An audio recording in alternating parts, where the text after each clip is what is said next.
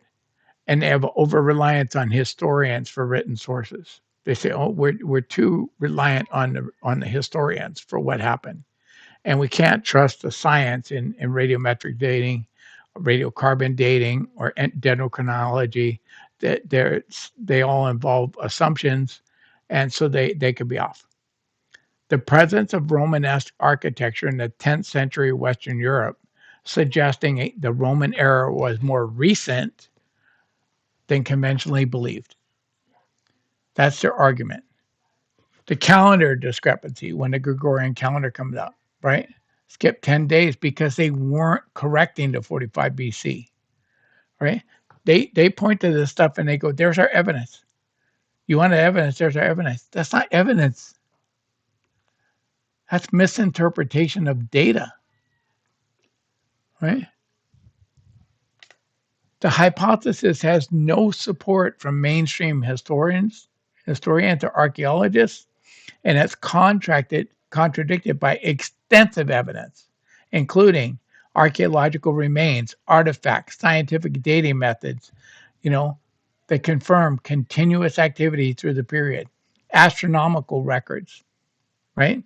Most calendars, you want to reconcile them, you got to reconcile them with astronomical dates, what are sometimes called Julian date counts or astronomical dates. I did that a couple weeks ago. They align with the traditional timeline. You have a consistent historical records and calendars from non-European countries, right? Cultures, including the Islamic world, China, the Chinese Tang dynasty, and others, making a purely European fabrication impossible without global collusion back there, 1,000 years ago. The theory's existence, it's based on an extreme Eurocentrism, that Europe is all that matters in history, and the logistical impossibility of forging evidence across multiple independent societies. If you think some Europeans, a pope and some kings, got together to fabricate this, you got to explain how they were able to get the Chinese and the Africans and other nations to fabricate their own history. Now, the observations about the final end times events. There's no general agreement among the little season proponents on precisely how the close of the final end times comes out. The view consistently holds that the present age is post-millennial, that the millennial kingdom is done. We missed it. Sorry. You think you I used to joke that, I maybe I missed the rapture or whatever. But you missed the whole millennial kingdom. It happened. And we're in the little season. Not only are you in the little season, you're done. So what you have left is the heaven consuming them, that all of these deceived nations, including us. You have the great white throne judgment. You got a new heavens and a new earth. They still see that as future. But beyond that shared framework, estimates only remain on the time vary. They're all over the board. Many who date the start of the little season approximately 1776, using their different phantom time adjustments, right? Treat the little season itself as lasting 200 to 300 years, right? And this places it close to the near term. This is what makes it intriguing. The ends are almost here. The end is here. Can you hear these people? They sound like the pre-trib people. The end is coming. Jesus is coming back in 1981. I guarantee it. All right, never mind. It was 1982. Oh, he'll be back by 1988. This stuff's been going on for years. The Jehovah's Witness said he came back in 1914. Other proponents speak more generally about events in the near future, not linking them to 200 to 300 years, right? Sites like the littleseason.org state that they will discuss what's happening in the near future and how we should prepare. But they don't, when they say the near future, they don't give you a date. That's more common, right? But they're certain we're in the little season.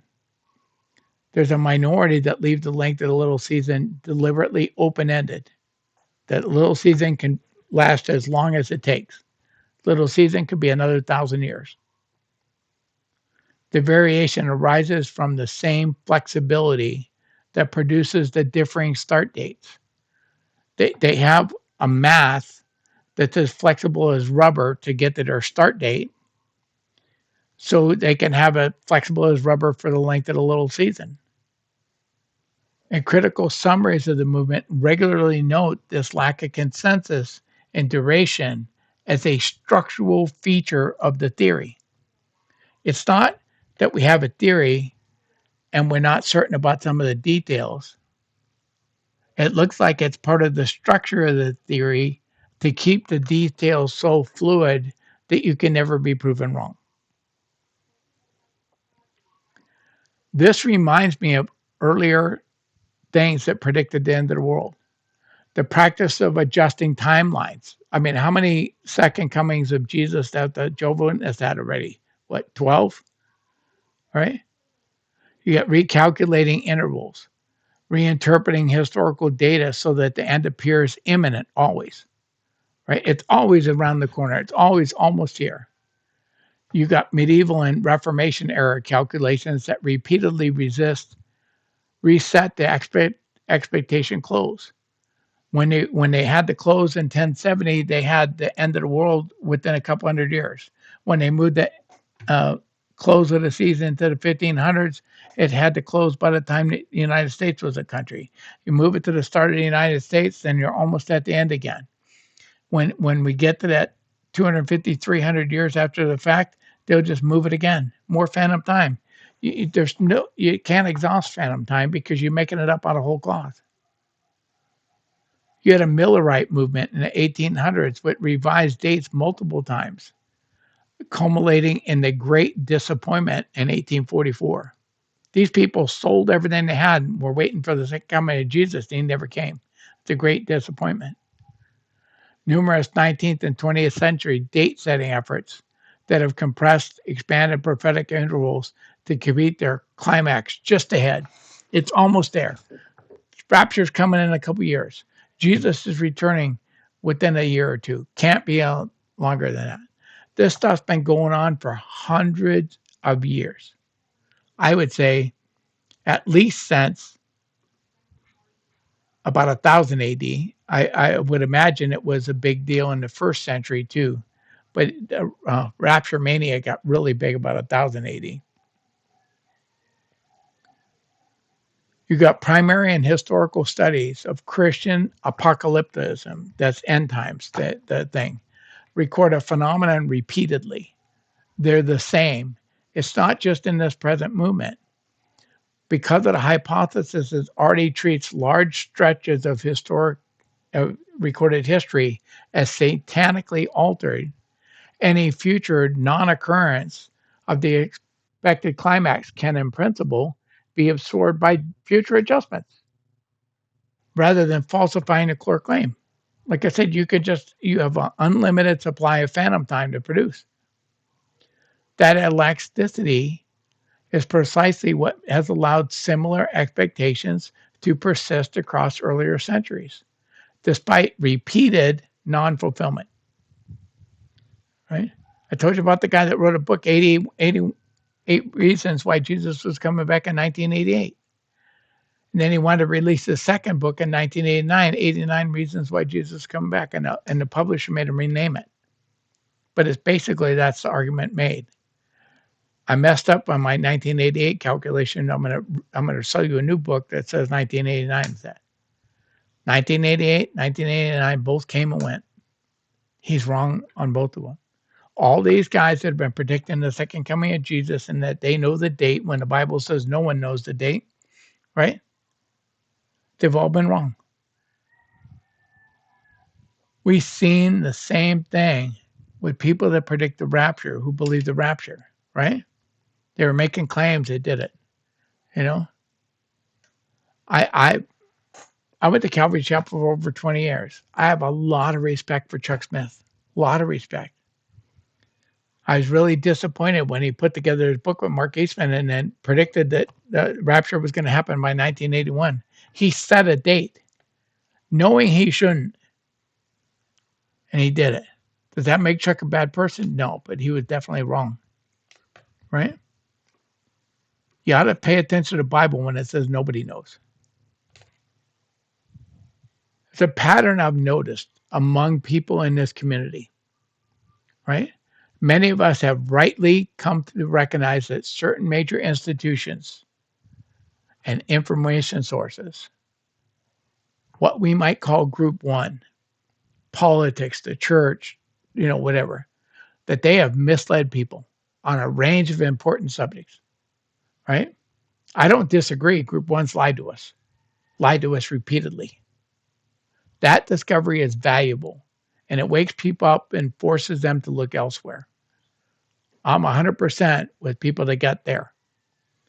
The problem is that sometimes the response goes further than healthy caution. People turn to alternative sources, group two, right? Your online media, this stuff. And they don't treat them with skepticism. They treat them, or they must be true. They're not part of group one. I know group one's a liar, so group two might probably not a liar. That's a problem because you checked your skepticism, you checked your critical thinking at the door when you do that. I tell people all the time, that's why I give you my notes. I make them available. I said, look up the passages I gave you. See if they don't say what I say. Look up the books I cite for you. See if they don't say what I say. It's what I describe as bringing the receipts. I don't just make this is Bill's opinion. I give you evidence. And I don't just cite some conspiratorial book. I cite stuff that has survived academic scrutiny. The Little Season hypothesis is a clear example of this dynamic. It rests on an extremely literal reading of certain biblical passages. I've already dealt with them multiple times why you shouldn't read the Bible that way, especially apocalyptic literature. When it's applied consistently, it produces a chain of other interpretations many of us would find problematically, right? So it's a selective literalism, right? At the same time, it requires a wholesale acceptance of a cluster of other claims that circulate widely. Sorry, I got hiccups. Among content creators, claims that are good for clicks and views and that don't have any substance behind them. They rest on selective evidence, chronological speculation, right? and assertions that don't survive independent verification. Sorry. I'm not asking anyone to return to the old authorities. I believe in the maxim question everyone and everything. Don't just believe it because your church said it or because I said it or whatever. Right? I heard it on the news, must be true. No. I'm asking you to keep the same sharp tools of discernment that you already have against group one and apply them just as rigorously to group two. Truth that cannot withstand careful questioning is not truth. It's not truth we can build our understanding upon safely. It's a claim of truth. If it won't withstand scrutiny, it's probably bull pucky, right? And this one doesn't withstand scrutiny. Sorry, that's I finished my thing of the this lesson, and what I'm going to do. There's a lot of comment going on in the chat. I typically put a song on, and hopefully during the song my hiccups will go away. But I'll see you after the song, and I'll come back and talk to you. Okay?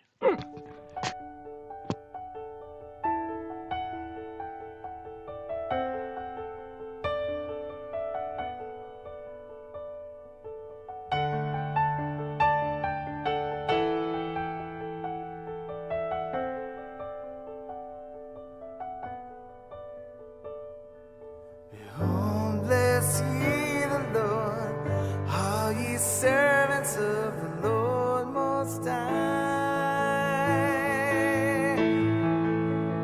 which by day and night, standing in the light, in the temple of the Lord, I fall down on my knees. I will bless the Lord. I lift my hands to you.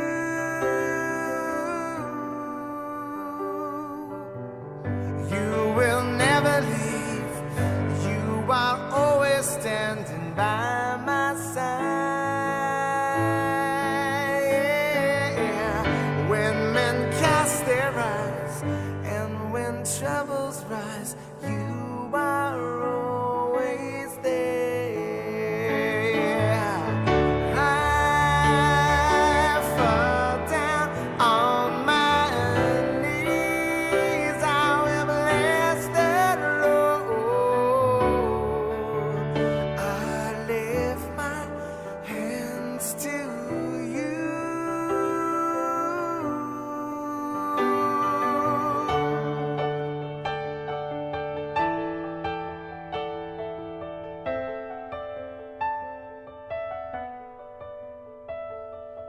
You are all I ever need. Jesus, you have set me free. I will worship you alone. You will come to take me home. You are all I ever need. Jesus, you have set me free. I will worship you alone. You will come to take me home. You are all I ever need. Jesus, you have set me free. I will worship you alone. You will come to take me home. I fall down on my knees. I will bless the Lord. I lift my hands to you.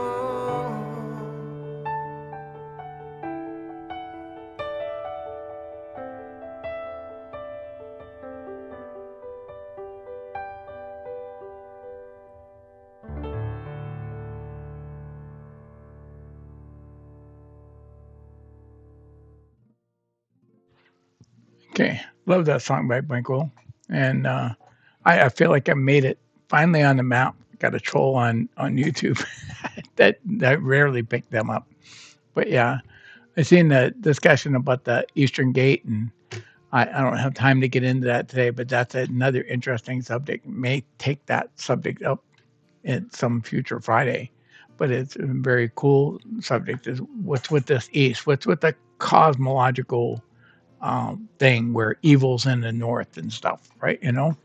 So it's kind of interesting.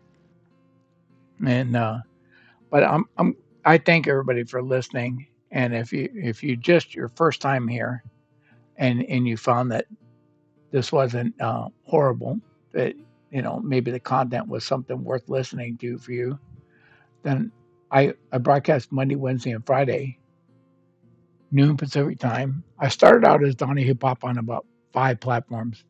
Of those platforms, the only ones left are Rumble and X. Okay. On my video, it shows like Facebook and D Live and Twitch. And I'm banned from Facebook.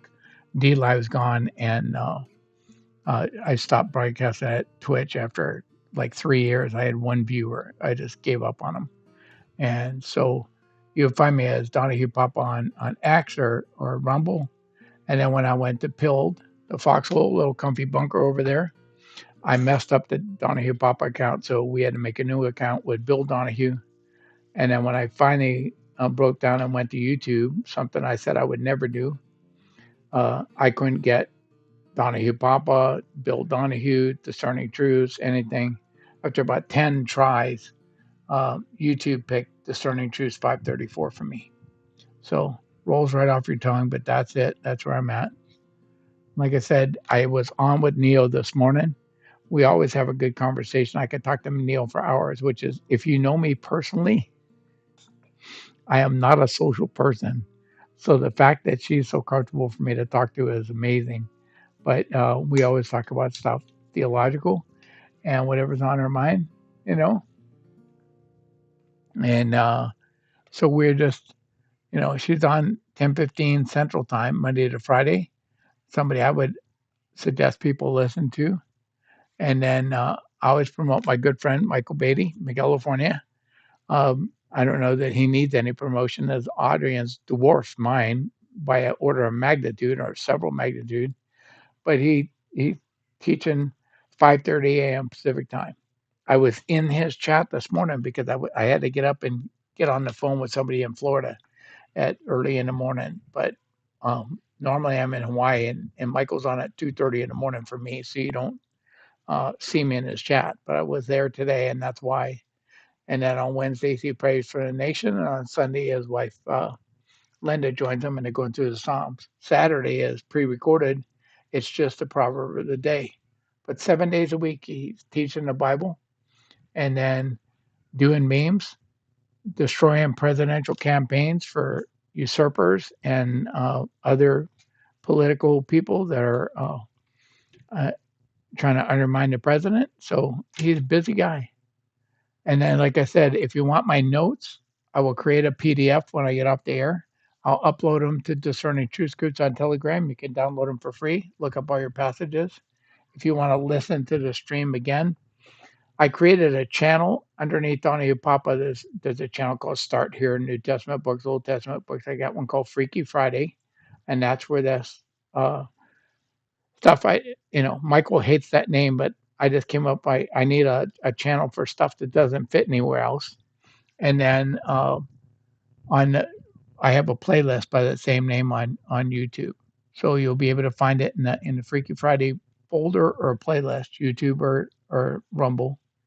And with that, I'm going to get out of here for today because I went long, and I'm currently got the hiccup stopped, but I'm afraid they're going to come back. And so God bless you. Enjoy your weekend, and thank you for listening.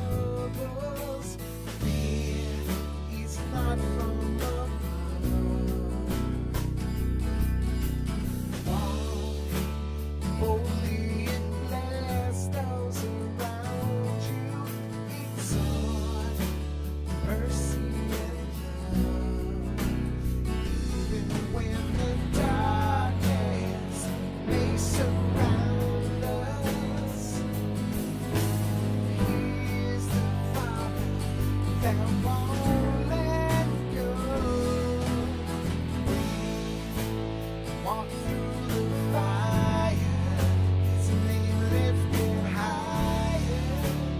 Nothing can ever separate from the love of God. Those that wait.